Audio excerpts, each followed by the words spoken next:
నమస్కారం. నేను ఎస్ సాత్విక, MPSW second year group, GJC Karapalli. విషయం పర్యావరణ పరిరక్షణ. పర్యావరణ పరిరక్షణ అంటే మన చుట్టూ ఉన్న గాలి, నీరు, నేల, జంతుజాలం మరియు వృక్షజాలం, సహజ వనరులను సంరక్షించుకోవడం. మానవుల కార్యకలాపాల వల్ల పర్యావరణం కాలుష్యం అవుతుంది మరియు వనరులు దుర్వినియోగం అవుతున్నాయి.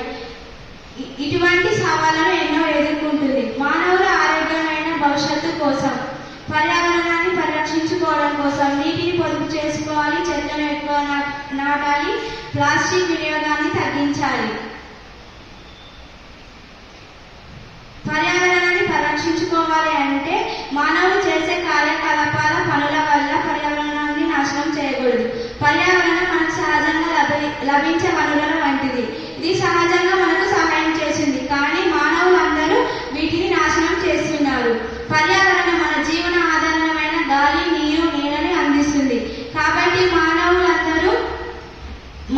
మనుగడకు ఇది అత్యంత అవసరం. ప్రకృతి మరియు జంతువులకు మధ్య సమతుల్యత ఉంటుంది. అదే పర్యావరణాన్ని కాలుష్యం చేయడం వల్ల జంతువులకు మరియు ప్రకృతికి సమతుల్యతలో దెబ్బతింటుంది. కాబట్టి మనం ప్రకృతిని నాశనం చేయకూడదు. నీటిని ఎక్కువగా పొదుపు చేసుకోవాలి, చెట్లను నాటాలి, భూమిని కలుషితం లేకుండా చూసుకోవాలి. సేంద్రియ ఎరువులు వాడడం అలవాటు చేసుకోవాలి. రసాయన ఎరువులు వాడడం తగ్గించాలి. నీటిని పొదుపు చేసుకోవాలంటే వర్షం నుండి వచ్చే నీటిని బావులు, కుంటలు, చెరువుల ద్వారా రక్షించుకోవాలి. చెట్లను పెంచడం వల్ల వర్షాలు ఎక్కువగా కురుస్తాయి. భూమిలో ప్లాస్టిక్ పదార్థాలను ఉంచకూడదు. ప్లాస్టిక్ సంచులను, బట్టలు వంటి వాటిని వాడకూడదు. అలా చేయడం ద్వారా పర్యావరణాన్ని రక్షించుకోవచ్చు. నీటిలో వ్యర్థ పదార్థాలు వదలకూడదు. పెద్ద పెద్ద ఫ్యాక్టరీల నుంచి వచ్చే పొగ వల్ల గాలి కాలుష్యం అవుతుంది. ఇలా చేయడం వల్ల పర్యావరణం చాలా నష్టపోతుంది.